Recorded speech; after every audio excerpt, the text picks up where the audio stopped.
నాకు నా సితార ముఖ్యం. నా ప్రాణం నిలబెట్టుకోవడం ముఖ్యం. అందుకే నా కష్టార్జితంతో తిరిగి ఆ సరిగమల సరస్వతిని ఈ ఆలయంలో పెట్టి పూజించాలనుకుంటున్నాను. ఆవిడ ఆరాధన కోసమే పాడాలనుకుంటున్నాను.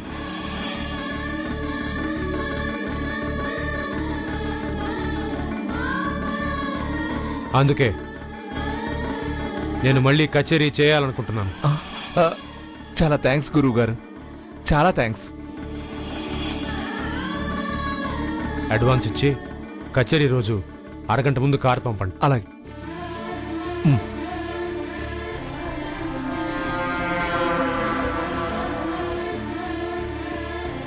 ఈ గోకుల కృష్ణ మాటిచ్చాక తప్పడు.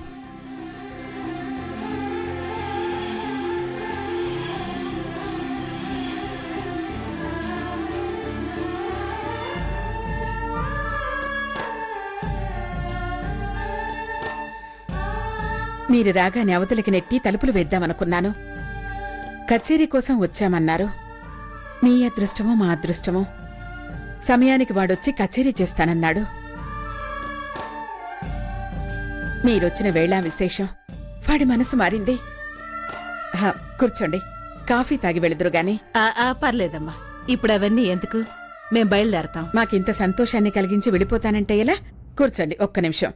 పద్మావతి, పద్మావతి!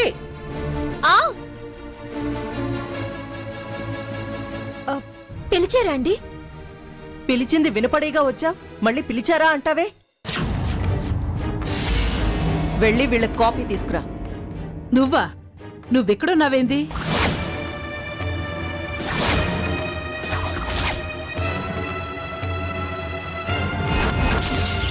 అవన్నీ మీకు అనవసరం. అదేంటి? మొన్న ఆరాధనోత్సవాలు జరిగాయి కదా, పెద్ద విద్వాంసురాల్లా ఆయన మీదే పోటీకి నిలిచింది. గెలుస్తాను, ఓడితే పని మనిషి పని చేస్తానని పందెం కాసింది.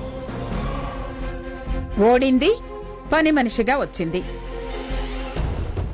మీరు కూర్చోండి, కాఫీ తీసుకుందరు గాని.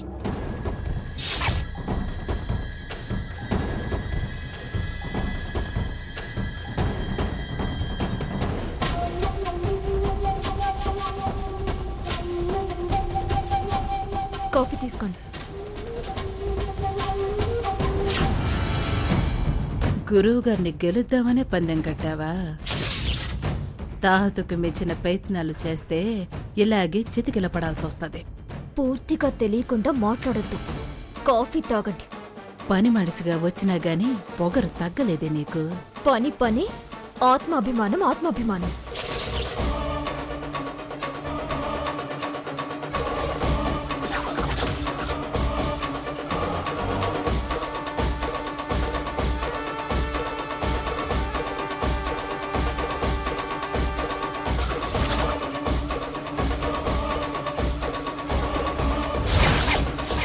గురువుగారిని తప్పకుండా కచేరీకి వచ్చేటట్టు చూడండి.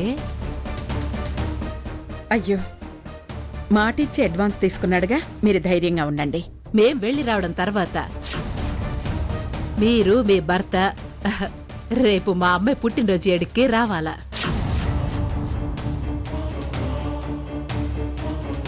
మీలాంటి పెద్దవాళ్ల దీవెనలు మా అమ్మాయికి అందించాలండి మీరు.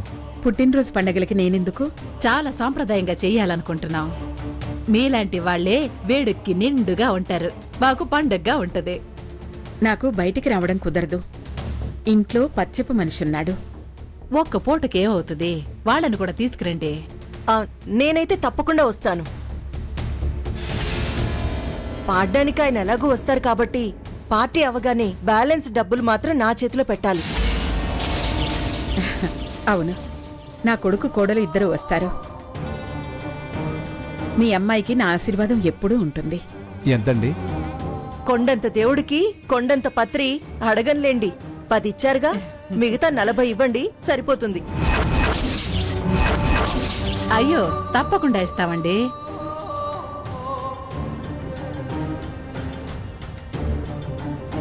ఇక మేము వెళ్ళొస్తామండి. మంచిదండి.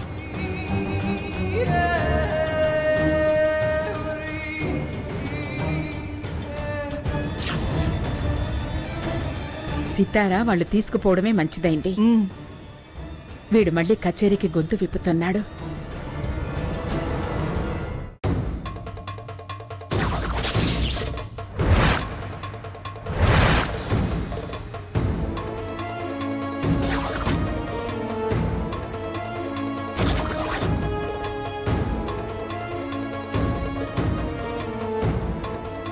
ఇప్పుడు వచ్చిన వాళ్ళ ఇంట్లో పుట్టినరోజు ఫంక్షన్ కి కచేరీ చేస్తానని చెప్పి అడ్వాన్స్ తీసుకున్నారంట. అవును, అవే ఇవి. అందుకే లెక్క పెట్టుకుంటున్నాను. లక్షలు చూసిన వాణ్ణి, లక్ష్యం తప్పిన వాణ్ణి అని మీరే అన్నారు కదా. ఇప్పుడెందుకు లెక్క పెట్టుకుంటున్నారు? నువ్విచ్చిన తాంబూలాన్ని వసంత తీసుకోవడం నువ్వు చూసావుగా. నేను తిరిగి సరస్వతిని ప్రతిష్ఠ చేయాలంటే, నీకు సంగీత పాఠాలు నేర్పించాలంటే నా ప్రాణం నిలబెట్టుకోవాలి. అలా నిలబెట్టుకోవాలంటే నా సితారం తిరిగి తెచ్చుకోవాలి. అందుకే ఈ కచేరీకి ఒప్పుకున్నాను. నన్ను నేను సరిచేసుకునే ప్రయత్నం చేస్తున్నాను. నన్ను గురువు అని చెప్పుకోవడానికి, ఆ స్థానానికి నేను న్యాయం చేయడానికి నాకు ఈ కచేరీ అవసరం అనిపించింది. నీ తాంబూలం వృధా పోకూడదుగా. అందుకే నేను ప్రయత్నం మొదలుపెట్టాను. మీరు చెప్పేది కరెక్టే కావచ్చు, కానీ వాళ్ళని మీరు గమనించలేదు. కచేరీ అన్నమాట విన్నానే గాని వాళ్ళనంత పరిశీలనగా చూడలేదు. వాళ్ళు మీ చేత సంగీత కచేరీ చేయించే మనుషుల్లాగా నాకు అనిపించలేదు. అయినా పుట్టినరోజు వేడుకల్లో కూడా సంగీత కచేరీ చేయించే వాళ్ళున్నారా? ఏమో, వాళ్ళ అభిరుచులేంటో మనకిలా తెలుస్తాయి. నేను వాళ్ళని బాగా గమనించాను. అయినా అడ్వాన్స్ ఇచ్చిన సినిమా వాళ్ళొస్తే నేను పాడదలుచుకోవట్లేదు, గాత్రం అపవిత్రమైంది, సాహిత్యం మార్చేదాకా పాడను అన్నారు. ఇది కచేరీ కదా, నీకు సంగీతం నేర్పుతా అన్నా కదా. పైగా సితార నా ప్రాణం కదా. అందుకే కచేరీ చేయడానికి ఒప్పుకున్నాను. మీరన్నట్టు అక్కడ సాహిత్యం ఎలాంటిదో ఇక్కడ వీళ్ళు చేయించబోయే కచేరీ అలాంటిదే అని నాకు అనిపిస్తుంది. నువ్వెందుకు అనుమానిస్తున్నావు? కొన్ని మొహాలంతే, చూడగాని నమ్మదగ్గ మనుషుల్లా కనిపించరు. ఇప్పుడు నీ ఉద్దేశం ఏంటమ్మాయి? కచేరీ చేయొద్దంటావా? నేనొద్దంటే మీ ఉద్దేశానికి అడ్డుపడినదాన్నవుతాను. మీ ఇంట్లో వాళ్ళు నన్ను కారణం చేసి నా మీద యుద్ధం ప్రకటిస్తారు. వాళ్ళ యుద్ధానికి భయపడే రోజులు పోయాయమ్మా. మీరు భయపడకపోయినా వాళ్ళు యుద్ధం చేస్తారు. మీరు మళ్ళీ గాయం పెద్దదైందని మానడం కోసం ఆపకుండా మందు తాగడం మొదలు పెడతారు. అప్పుడు మీరన్నట్టు నేను తెచ్చిన తాంబూలం నిజంగానే వృధా అయిపోతుంది. వాళ్ల పుట్టినరోజులో కచేరీ అంటేనే బాధపడాల్సొస్తుంది. వాళ్ళు ఖచ్చితంగా కేరింతలు కొట్టించే పాటలే పాడిస్తారు గాని మిమ్మల్ని మంచి అర్థమున్న పాటలు గాని సంగీత కచేరీ గాని చేయించరు. అదే వాళ్ళ కోరికైతే నెరవేరదు. నేనక్కడ పాటలు పాడను. పాడను అనే అధికారం మీ చేతుల్లో లేదు. మీరనుకున్నట్టు సితార తిరిగి తెచ్చుకోవటం అంత తేలిక కాదు. ఏంటి నువ్వు అనేది? అడ్వాన్స్ మాత్రమే మీరు తీసుకున్నారు. మిగిలిన కచేరీ పారితోషికం మీ శ్రీమతి వసంత గారు తీసుకోబోతున్నారు.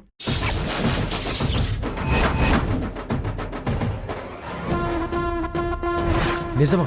మీ ఆవిడ ఆ కండిషనే వాళ్ళకి పెట్టి మీతో కచేరీ చేయించే బాధ్యత తీసుకుని వాళ్ళని పంపించింది. ఆయన ఆ కండిషన్కి నేనెందుకు ఒప్పుకుంటాను? నన్ను బలవంతంగా తీసుకెళ్ళి అక్కడ కచేరీ చేయిస్తుందా ఏంటి? ఇప్పుడే తెలుసుకుంటాను. ఆగండి, మీరు వెళ్ళకండి. ఆవిడ్ని నిలదీయద్దు. అసలే ఆ మనిషి నా మీద కక్ష కట్టింది. మీరు ఆవిడ్ని నిలదీస్తే ఈ విషయాలన్నీ చెప్పటానికి నువ్వెవరే అని నన్ను ప్రశ్నిస్తుంది. నానా యాగి చేస్తుంది. నన్ను సాధించాలని ఇక్కడికి తీసుకొచ్చింది. మిమ్మల్ని అనుకూలంగా చేసుకుని పనిలో నుంచి పారిపోవాలని చూస్తున్నానని ఇప్పటికే అనుమానిస్తుంది. నానా రకాలుగా అవమానిస్తుంది. వేధింపులు ఎక్కువ అవుతాయి. పార్టీకి వెళ్ళిన తర్వాత పరిస్థితులు గమనించి ఆలోచించి నిర్ణయం తీసుకోండి. నన్ను బయటపడేసే ప్రయత్నం చేయకండి. నాకు తెలిసింది, నేను చెప్పవలసింది చెప్పాను. మీరు తొందరపడితే నా మీద భారం పడుతుంది. గుర్తుంచుకోండి.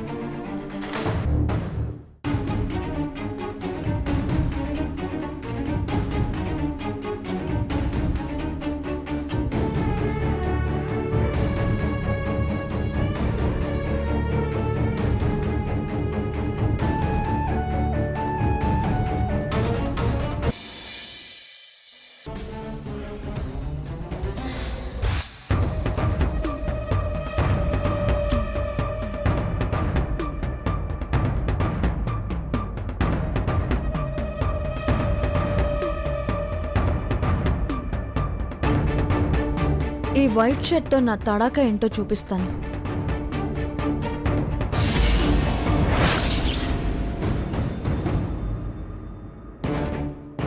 ఆగు.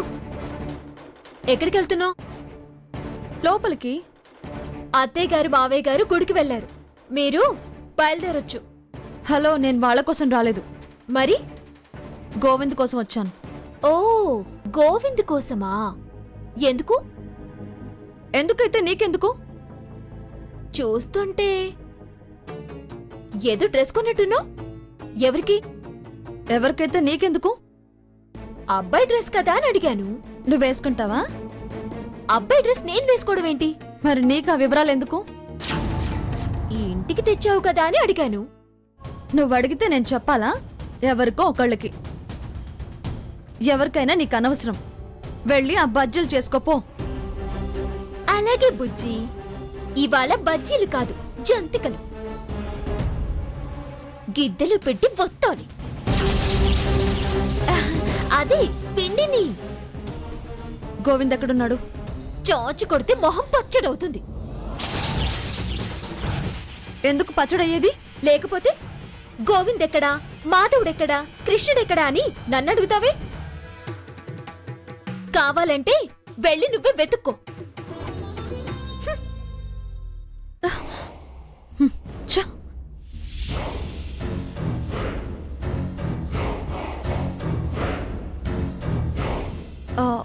ఎందుకులే, ఇంట్లో ఏవైనా అంటే మళ్ళీ గొడవలు అయిపోతాయి. ఫోన్ చేస్తాను.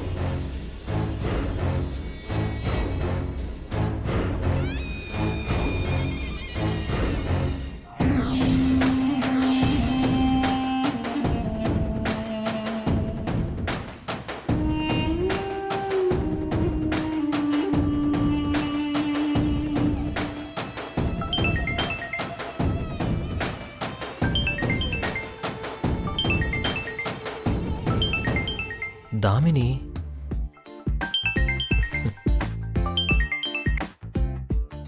హలో. మీకు డ్రెస్ తెస్తానన్నాను కదా, తెచ్చేసి లోపల పెట్టాను.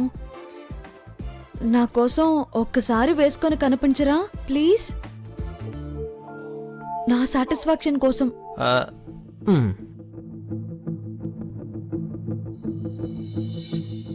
నేను అడిగిన వైట్ షర్ట్ తీసుకొచ్చింది. పాపం వేసుకోకపోతే శిష్యురాలు బాధపడుతుంది. ఎందుకు వేసుకోవు డియర్? వేసుకుంటావు. వేసుకుని నాకు కనిపించాలి. అప్పుడు నువ్వు నా దారిలోకి వచ్చావని నేను నమ్మాలి.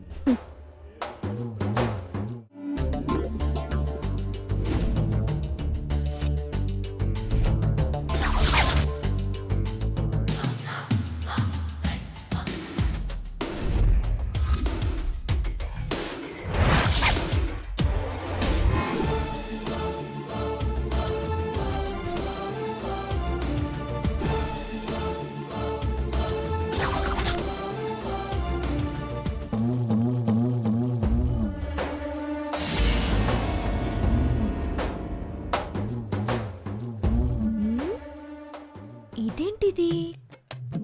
ఓహో, గోవింద్కి షర్ట్ ఇచ్చేసినట్టు ఇద్దరు లవ్ ఓకే చేసుకున్నట్టు కలలు కంటున్నావా నువ్వు? కను కను చెప్తా నీ పని.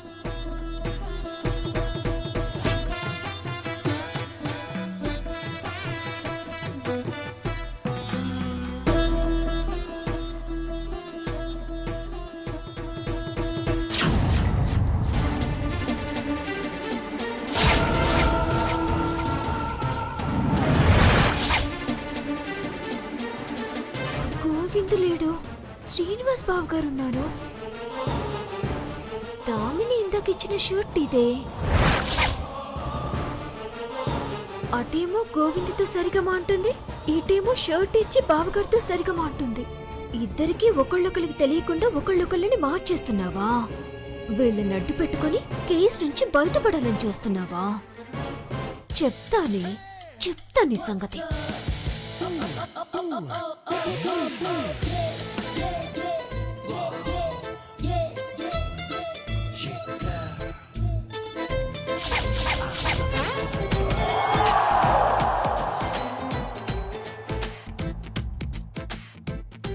షర్ట్ డామిని నీకుంది.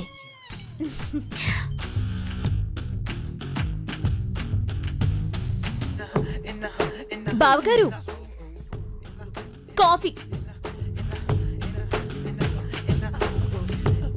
హలో బావగారు కాఫీ. ఏయ్, నీకెన్నిసార్లు చెప్పాలి నా గదిలోకి రావద్దని? అయినా నువ్వు తెచ్చావేమిటి కాఫీ? హలో, అత్తయ్య గారు మావయ్య గారు గుడికి వెళ్లారు, అందుకే నేను తీసుకొచ్చాను. ఇక్కడ తమరికి సేవలు చేయడానికి ఎవ్వరూ లేరులేండి. తీసుకోండి. నాకు అక్కర్లేదు.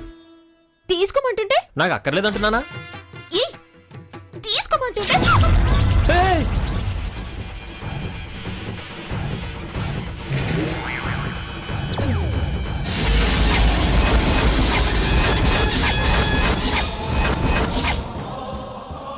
బుద్ధుందా నీకు? కొత్త షర్టే, పైగా గిఫ్టు.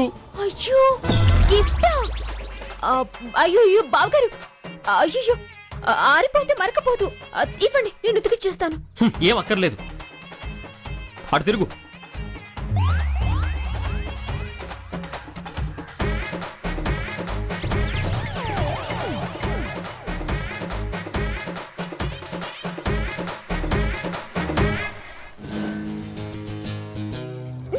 కొత్త షర్టు మళ్ళీ కొత్తగా కనిపించాలి.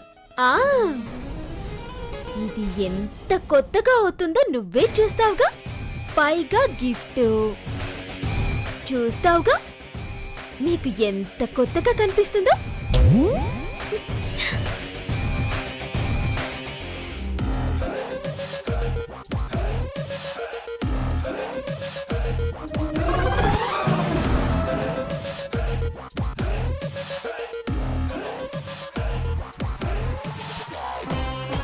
ఇంకా కలలు కంటూనే ఉన్నావా?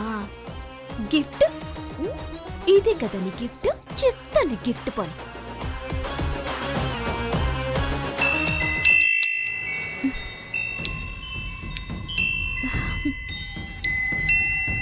ఎస్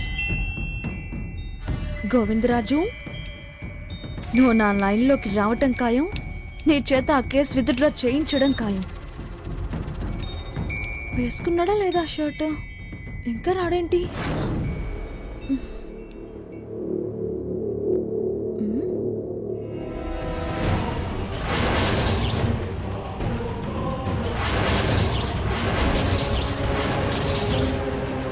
కొత్త షర్ట్ వేసుకోలేదేంటి?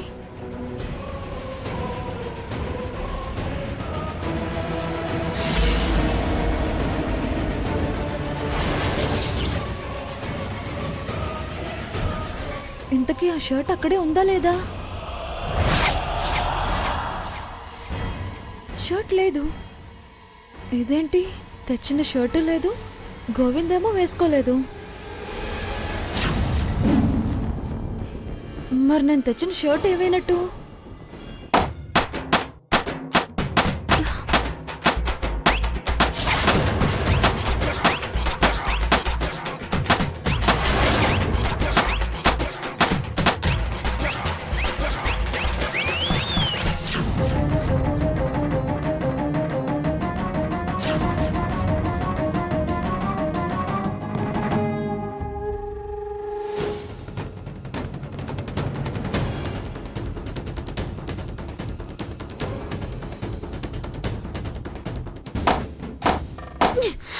చెప్తాను సంగతి. గిఫ్ట్ అంట గిఫ్ట్.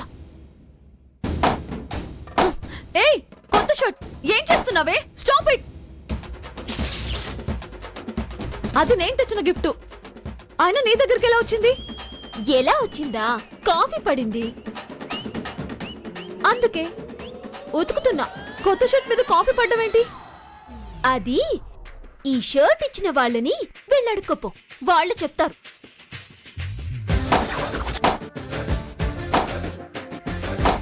నువ్వేం బాధపడకు. నువ్వు ఈసారి వచ్చేసరికి షర్ట్ ఎలా కొత్తగా ఉందో అలాగే కొత్తగా ఉతికి ఇస్త్రీ చేసి ఇస్తాను, సరేనా? ఆపవే. అయ్యో